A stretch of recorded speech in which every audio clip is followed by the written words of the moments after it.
more than welcome to actually obviously join in, right? What's up, everybody? Welcome to Losing in Love podcast with Madam Speaker. My name is Perseverance Maremini, also known as Madam Speaker, also known as the CEO of Self Love. If you're joining for the first time, welcome to the family of healing, self love, and motivation. And if you're returning, thank you so much for the continuous love and support that you are showing me. I want to move back a bit so that you guys can see what is actually written on my t shirt. Because ever since I launched Yeba Zalwane brand, guys, please don't judge me. There we go. Okay, let me take it up a bit. Don't judge me with my bag. I didn't know when I was going live here that my bag is actually going to show on the screen. So I apologize, okay? Anyway, yeah, so Hiba Zalone brand, for those who don't know, it's just that unfortunately, guys, what I actually wanted to do is not doable. Because what I actually wanted was for us to launch a 16 days of activism against gender-based violence situationship, where when you buy a Bazalwane merchandise, you are actually giving back. We're still going to do that, but because factories are going to be closing soon, us reprinting the t-shirt and all the other merchandises, it's not going to be as easy as, because factories are going to close soon. So we can still continue the campaign even next year. So I have launched this Yebazalwane clothing brand. It's together with my other brand, the Crown Lioness one, the clothing brand. So if you buy, I beg your pardon? I need gifts. Oh, you need gifts. Okay. Thank you for saying something, because I knew for sure you're on the wrong live. So thank you for speaking so that I remove you before things are out of control. But anyway, as I was saying, that the Yeba Salwani brand has been launched so that because we have a foundation, Madam Speaker Foundation, which is starting from zero, guys. I have no money, but if you buy the t-shirt, the profits, all of the profits from this are actually going to support, the Madam Speaker Foundation is all about protecting and supporting GBV survivors and children. So because the foundation is new, and when people come to us and they need help, guys, Mina Shem, I know that sometimes when people look at me, you can trust me, you can trust my bank balance, until you actually realize that I cannot even help you with a single cent. So literally me saying that here's a brand that I have launched now, it's so that at least I can try to help the community by at least selling these t-shirts, so that when the money comes in from that, we can then give back. There's a comment that I got from YouTube which offended me, where somebody, most when you click a comment on YouTube, it will show you that this person has commented previously on some of your stuff. This is somebody who was commenting positively on my stuff previously, but on that Yeba Zalwane stuff that I posted, she came there and she commented and she said, "Bloody opportunist, you will never find me dead wearing that brand." And what offended me with that is that, first of all, you are wearing Daniel Hector, my sister. You are wearing Gucci. You are wearing Louis Vuitton. That's a name and a surname of somebody else. So you are wearing somebody who decided to wake up one day and become an opportunist and make money out of it. But because you've been following me long enough, and you know that we're talking GBV, we're talking about well-being of women and children, you feel like me selling a t-shirt is me being an opportunist. So you are hating me for doing the same thing that Daniel Hector did when they started the brand that you are actually wearing a t-shirt for.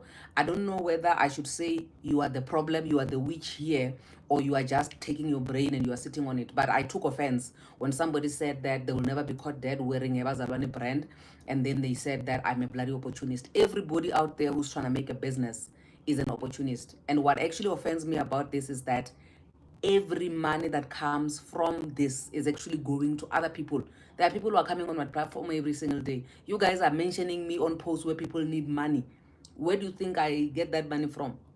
And now I'm trying to do something to at least not say, guys, give me free money. At least buy something so that it won't feel like you are giving me money while I'm sleeping. Still, you are still calling me an opportunist. You can go and jump off a cliff when you are done with that, because what nonsense, what a nonsense. You are wearing other people's brands, but that's witchcraft. Is witchcraft, that one. It starts like that. Yeah, but anyway, that's that. So Yeba Zalwane brand is here. Just know that when you buy from it, you are literally just giving back to the people that are there. We have a WhatsApp community group with people who are in need. Guys, I don't have in my personal capacity, but I'm saying that I'm starting this thing. Please support it so that at least the little profit that comes from it, we can give back, okay? I'm closing it like that. Now, moving back to the topic of the day, my concern right now is that with the episode that we just aired today of a lady who said that she was abused by the apostle. Guys, I don't even want to watch down that episode. Please go and watch it. It's a two-part episode.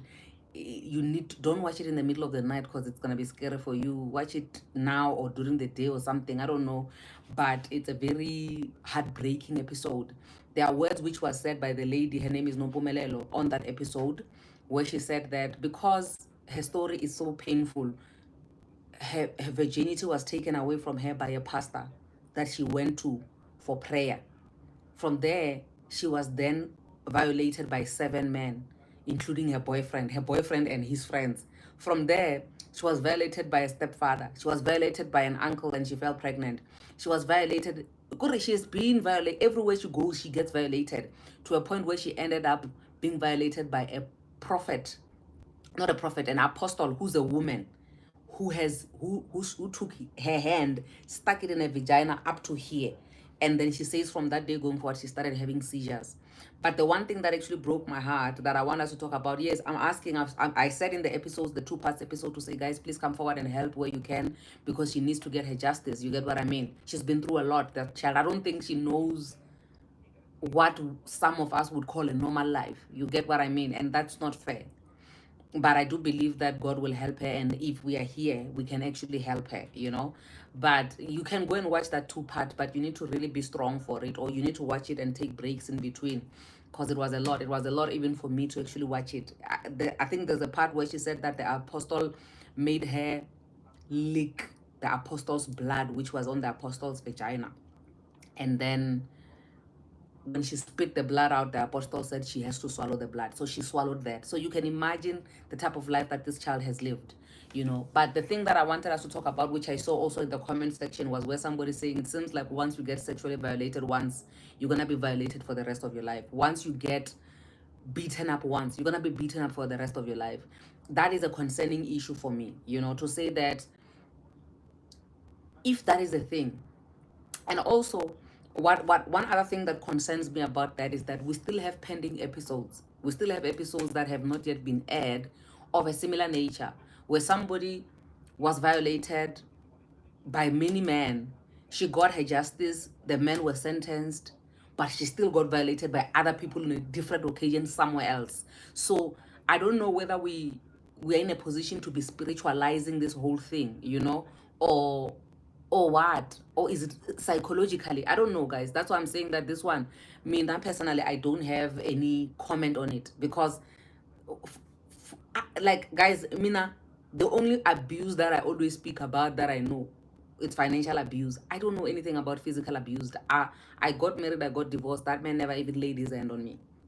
I've dated ever since I was a teenager. I've never been laid a hand by a guy.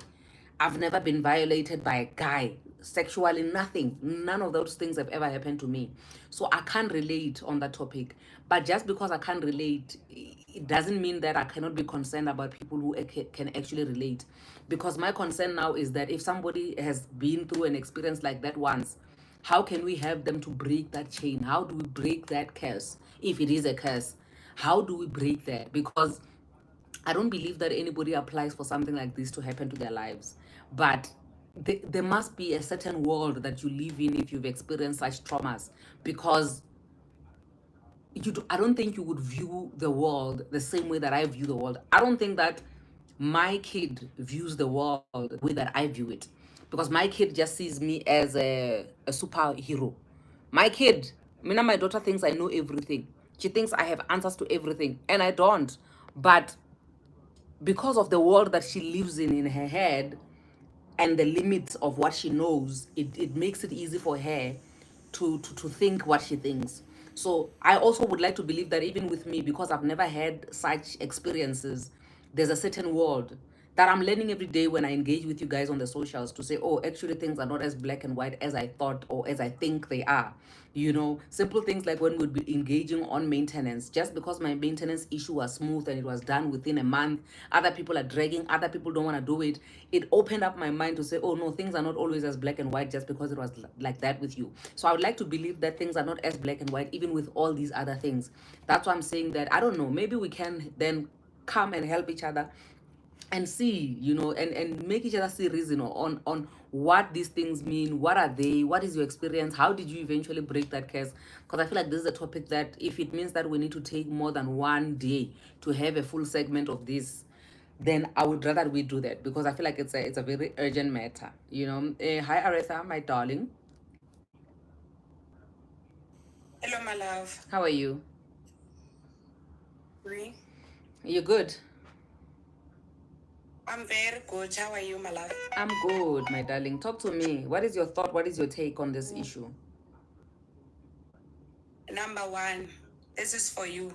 You don't need to explain to people who are connected to you, more especially spiritually, of what is it that you need to do with that money. We know already what you want to do with that money. We know your heart. We see you. You know, when a person says, I see you or I hear you, we know you, we see you, and we hear you. Unfortunately, the same people like myself who wish to assist, I also have my needs. So your goal and your wishes and your prayers will be met, but for you to get there, to have that 1 million, there has to be the first step. Someone is gonna realize what is it that you want to do, and maybe they will have enough funds, maybe they will have enough skill, maybe they will have enough vacancies to assist the people that you are trying to assist. So yes, you can explain that, because there is so many other people out there who just think, oh, this hey bazalwane thing. Perseverance now just want to change the kind of a car that she's driving. She want to change the location where she is staying, or whatever the case may be. You can explain that, but for people who can see you, you don't need that. Yes, do it so that other people will feel comfortable to support you. That's number one for you. So hold it right there. You're doing the right thing. Doesn't matter what is it. If we have that cent, we're going to support you for you to carry on, because we know what you are doing. We definitely know what you're doing. I always tell you that you don't know how much you are touching people's lives. So don't even feel bad about it, or feel like, yes, you will explain so that other people will understand. But for us, those who are connected to you already, no need. Number Thank you, two sis. is, you cannot change the whole world. You cannot meet everyone's need. So whatever it is that you can afford to do, please be proud of yourself. Just know that you can do as much as you can do. The other thing is, they're saying God will put you in a corner where you don't even have an option to come up with a solution, just to show you that He is God. So you not being able to assist that lady that you have shared her broadcast, and she's still traumatized, and maybe counseling is more expensive, or whatever it is that she needs to carry on. Some people need just a job. You know, I may be whatever, in whatever situation, but if I can get a job, then I can do something, and that will be a solution for myself. Some people need counseling. Some people just need people to motivate them, like people around them, just to motivate them and tell them they're beautiful. How many people are committing suicide while they're having nice jobs, they're having houses, children, and a husband, and everything that we feel like she is sorted? Why did she commit suicide? Maybe she was lacking that someone who says, you're beautiful, we love you, we care about you. So what you are doing, it's meeting so many people's needs.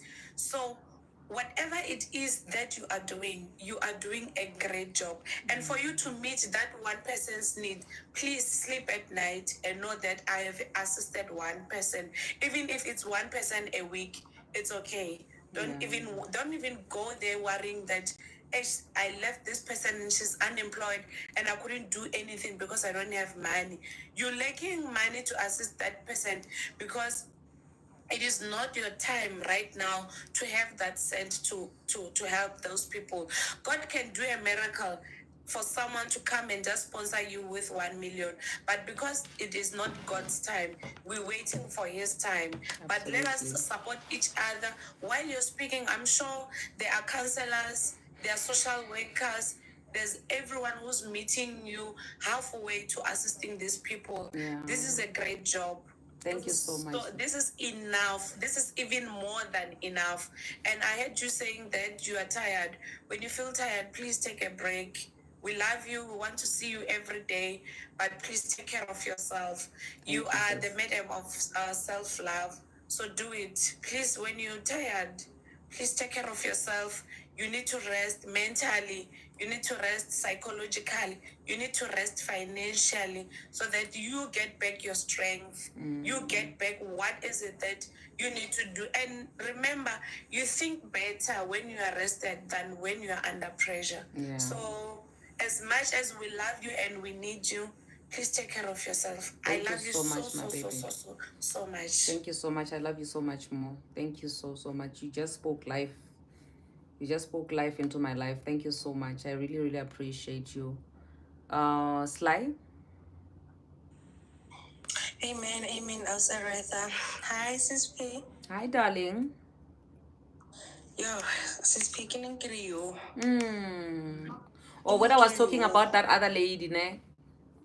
Yeah, like Nompumelela, I'm looking at her name, like even how she's sitting with you, you can see she's not, she doesn't feel safe around anyone. Like this child has built boundaries. Like she's sitting like in a place where you can just tell by her posture that she is still looking for someone to save her, and she hasn't met that person yet. And it broke my heart that she began her story, like in part 1, she said, my mother never loved me, even though she was there. Sure. Like the damage began with the mother that never said and done anything to show this kid that she's worthy of love. Yeah. Sure. And after that, she had to go stay with people who proved her point that you are not loved, and she had to carry that. You know, sis, I think what you are narrating now, it goes back to that thing where I was saying to you that we all have a way of how we view life, and it's just unfortunate that there are people that actually, just because you know love, you know a mother and a father's love, or you know a mother's love, and you know how it's like for somebody to actually hug you, that's not everybody's norm. There are some people that don't know that their world, when they say this is my life, it does not involve parents actually saying I love you, or even having a parent. For some people, life means fending for yourself. The day you were born, the only gift that your parents gave you is giving birth to you. After that, you fend for yourself. And then there are people that have been born in a world where they know that they are their parents' responsibility. So I feel like with Nompumelelo, she has been born in a world where she does not know love, and she has to fend for herself for that love. And that's the most painful thing about this whole thing, because if you check from the rejection from birth, and also if you watched on part 1 of that interview where I was saying to her that do you know the like maybe the story of how you were conceived could be the reason why maybe the mom doesn't even want to say anything about the father. She does not want to be asked about the father. She doesn't want anything to do with Unompumelelo. It could be going all the way back. The child could, could be born in a place where even her birth, we don't even know all of that. So it could be going all the way back, and it's quite sad, because I feel like even when now one has to go through their healing, there's a dead end, for as long as the mother is not willing to come forward with any information which is going to contribute to her actually going to the tap root of where her problem started, there's a dead end. But also, I still feel like even that does not say you should not heal, or you should not embark on your own healing journey. Yeah, it's just that it's important for her to understand the root of it, because you cannot address that which you don't know. Yeah. Because all she has now is a reaction to something that she does not understand. What's your take, my sister, on things following you everywhere you go? Like having one predicament or one situation that you feel like, no man, this thing, it seems to be following me everywhere I go. Because I have a friend of mine who, she was like me when we were growing up, ne? She had never been slept by a man before, right? Then she was in a relationship, a long-term relationship. It ended. She got into a relationship with somebody else. That person slapped her across her face, ne? She ended the relationship there and then. Then she went back to her ex for the first time in the history of them having dated for 10 years and broken up and now getting back together. Within 6 months of them dating, the ex now slapped her across her face. She was even bleeding. So we were talking about it jokingly then. It's only now that it's actually coming as a concern to me to say, does it mean that now this person has unlocked another level of chain now, of generational chains or curses, where because this one has opened a door of her being slapped, it means that everybody she comes across is going to beat her to a pulp? Same as our guest Unompumelelo, to say it's not only her, like I said, to say because now that one door of you being sexually violated has been opened, does it mean that this is going to be your reality for the rest of your life? How do we address that, guys? That for me is a big concern right now. Like you said in the beginning, I think it's just a matter of understanding where it comes from. And then if you understand where something came from, you can now start to understand how to react to things that may trigger that. Because you are never actually going to take away pain. You just learn to live with it. You just learn to not be, to react from pain. Because sometimes when something happens to you, everything that happens, you're just going to react from that perspective. When you've been hurt by your sister, everybody else that is a woman, you react from not having a sisterly relationship, and now it's a defense mode from what has happened to you.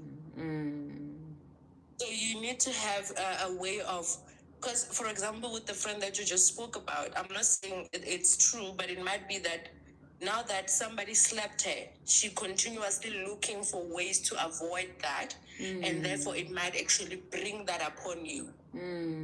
So when you are subconsciously trying to avoid something, in another way you are actually attracting it. Sure. Because you are not actually dealing with it. You are just finding a way to avoid it. Yes, because And you know, that's you know not how a we way. women, some of us actually, not all of us, we've got that thing, Yauri. If a guy slaps me once, I'm gone. You know. Yeah. And she's been sticking to that. But now the concern is, why does it seem like that one actually opened the door for others to come? So now, how do we close that door?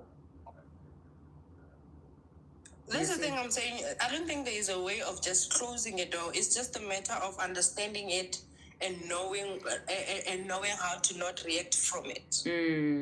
Because if, for example, sometimes I might be in a bad relationship where this person is abusing me. And I'm going into the next relationship saying, I don't want any man who's going to abuse me. And then I avoid any other thing. As long as you doing other things, but accept abusing me. And then you are actually avoiding other things that you actually don't like, but mainly because this person doesn't slap you. You tolerate, take in other things that are toxic. Just because that one thing that you did not want in the previous relationship, it's not there. I hear you. And then this new ex now does something. He doesn't give you money. Now you have two red flags. You don't want But to you're be beaten, compromising and the you other want a man one. who- Yeah. So now you go into the next one with two red flags. You don't want to be beaten and you don't want money. Yo. So you build up things that you say you don't want without understanding exactly who you are. Sure. So with what's happening with Nompumelelo, I think as much as it might be painful to her mother, she needs to find a way to have a conversation with her daughter. Tell her that this is what happened. Because you might find out that it's not even a problem of the mother have a bad past or something. You might find out that she just did not want a child. Yeah. And that might actually free her. That might actually understand that, you know what, I was at a place where I did not want to have a kid. And you coming in made me feel like I don't have my future anymore. Yeah. Because it happened with my mother and my grandmother.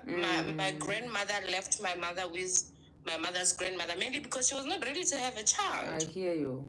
And that grew with my mother. My mother grew up thinking that my grandmother hated her.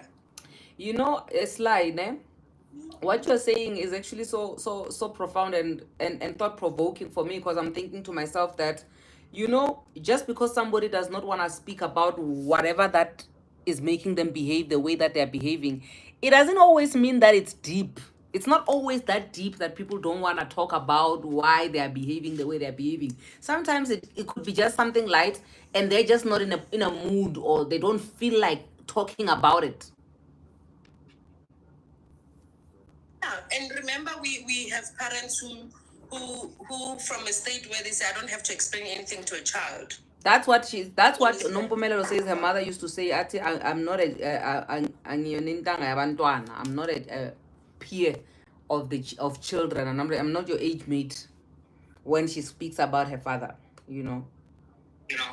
Yeah. But then what actually what I found is that Nompomela is still in a cage. Yeah, Like she is. when I see her, I see a child at a corner, afraid, and nobody wanting to come and be kind to her. She is. That's why now these album fundis were able to take advantage of that, because some of them were able to see her need, And they therefore they said, fed off of that. at the end of it all, Exactly. the apostle even said to her that nobody loves you even at your home. Your parents don't love you. I'm the only one who has shown you a little bit of love. And I feel like this one, it's so relatable, not only in this type of setups, in all relationships, even in romantic relationships.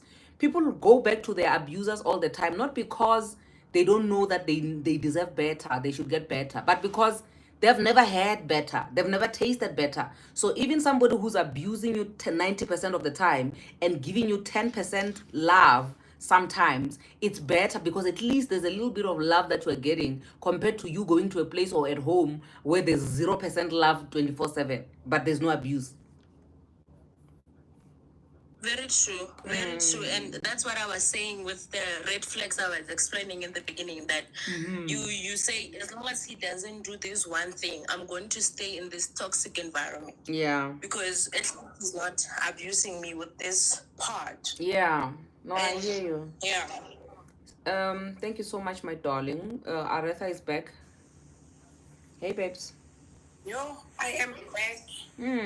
What causes me to be back? I didn't want to say this at all, because I respect my mom a lot and I protect her a lot. Ne? But I want to say something. Not every woman who gives birth to their child love their children, most especially as the firstborns, the unplanned ones. I hear you. I've been having this conversation this week. Something came up because of the way I was raised and the way I was conceived. Some people were having conversations. Luckily, I know my story.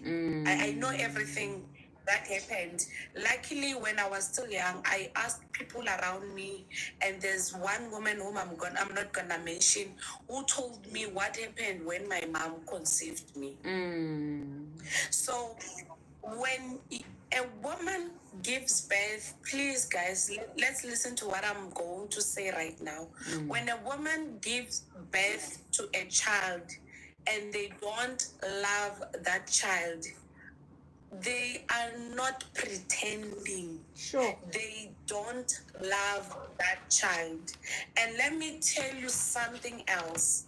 There could have been so many ways of getting rid of that pregnancy, and God still protected that child. I want you guys to understand that. So when you give birth to a child that you have been trying to poison for 9 months, how do you go from expecting that baby to die To into loving. loving that child without God's intervention? Tell me about that. I hear you. Mina, someone said to me, I once shared this with you, that someone said to me, I wish I could have done what the fellow women told me to do, to kill you, because at the end of the day, you may trouble me at the end. Look at you now, you asking me funny questions. Someone said this, and this was not my mom. This was not my mom, to get it clear. It was someone else. But these kind of things are happening. To be honest with you, I will not come to your broadcast soon to share my story. I love my mom so much. I'm saying this, me and my mom do not have a relationship. And please, guys, when a woman doesn't love their child, do not try to do anything to try to get the mother to love.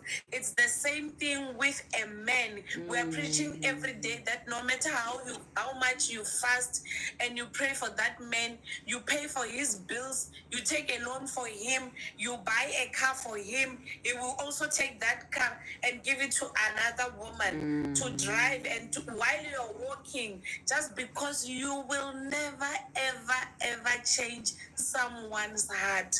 The only person who can change is myself, checking how am I treating my children and being worried, or how can I do it? And let me tell you something, there are so many women who are trying to love their children, but they are still failing because of the hatred that they have built inside them, to hate those children or to kill them or to abort or whatever the case may be. These things exist, and because your mothers have loved you guys, you don't know about it. I'm not gonna go deeper because I've seen few people, those who know me, so when they meet my mom, they may say few things. But let me tell you something, this thing exists. This thing is the same as rape. This thing is the same as gender violence. This thing is the same with financial abuse. It happens. We're not forcing the mother to come out and say whatever. Who is the father of this child? We're not coming out and say, let the mother apologize. The mother does not love the child, and it will never change until she sits down and realizes what she has done wrong. Come and apologize, explain, and make sure that she gives the child the clearance. How many parents are single, but they're telling their children stories about their fathers, even if they've never met? How many of them? Who put a gun on their heads to say, tell your child about his father, even if he doesn't know him? Sure. Who's putting the guns on their heads? No one is doing that. They are telling themselves that even if I broke up with a father or with his father, let me just do justice and show him or her the picture, or show him or her the relatives, or show him or her, or tell him where he's coming from. When people go to Kumbeleka, he will say, my mother passed on, but she told me that my father is from Venda, he's from Marimen, Injerere, Guy. Why? Who told her that she should tell the child? Even if she was stabbed by the same man who was abusing her, the mother decided that even if Mutu or this person have abused me so much, my child deserves to know who the father is. It's the mother who decides, no one else. It's only God who can assist these kinds of hearts. These kinds of hearts exist. So let us not look for accountability or responsibility from anyone who doesn't want to. We are having children who are being poisoned by fathers who have been reported at court, or they should support their children because the person does not want to support the children. Sure. We're having these kind of things because we are forcing the people. But when we see that this person, we can't force her any longer, guys. Let us deal with healing our young people. I don't even mind having the phone number of this lady you're talking about. I didn't see the broadcast, unfortunately, but I'm catching everything. And because I've experienced it, I already know what she's talking about. Yeah. No, I'll hook you up with her. I'll link you up with her. Yes, I know how is it not to go. I know how is it not to go to school because I was injured enough by the beatings.